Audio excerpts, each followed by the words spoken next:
The snow fell heavy that winter, thick, relentless, and silent. In the northern Rockies, Ranger Elias Carter trudged through the frost-bitten forest, his rifle slung low and his breath forming ghosts in the cold air. He wasn't out to kill, not anymore.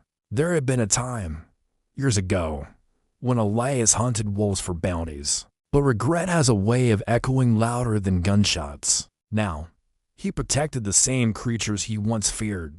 That morning, he found fresh tracks, large, deep, circling the edge of a frozen creek. Lone male, he murmured, heavy, maybe injured. He followed the trail until he found it, a gray wolf lying in the snow, a rusted snare wrapped tight around its hind leg. The animal's eyes opened as Elias approached, wild and unblinking, not just in pain, but in fury. Elias knelt slowly, lowering his rifle. "It's okay," he said softly. "I'm not here to hurt you." For hours, Elias worked carefully. He cut the wire, cleaned the wound, and left raw meat nearby before stepping back. The wolf didn't eat. It just stared, breathing hard, too proud to show weakness. "Fine," Elias muttered. "We'll do this your way."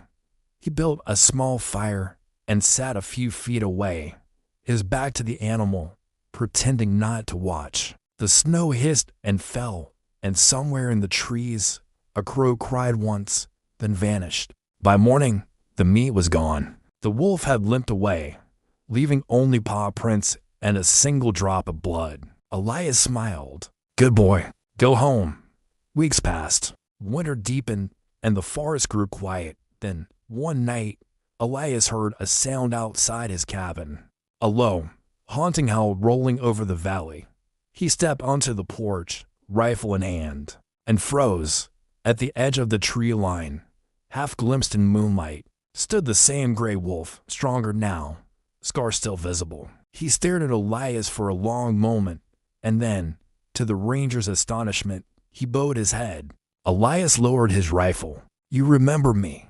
The wolf turned and disappeared into the dark. From then on, Elias would sometimes catch sight of him, always from afar. When poachers set traps, they'd find them torn apart. When Elias patrolled, the wolf's tracks shadowed his own. It was as if the forest had made its own kind of promise. One night, as spring melted the last of the snow, Elias found himself surrounded by coyotes, their yellow eyes glinting in the firelight.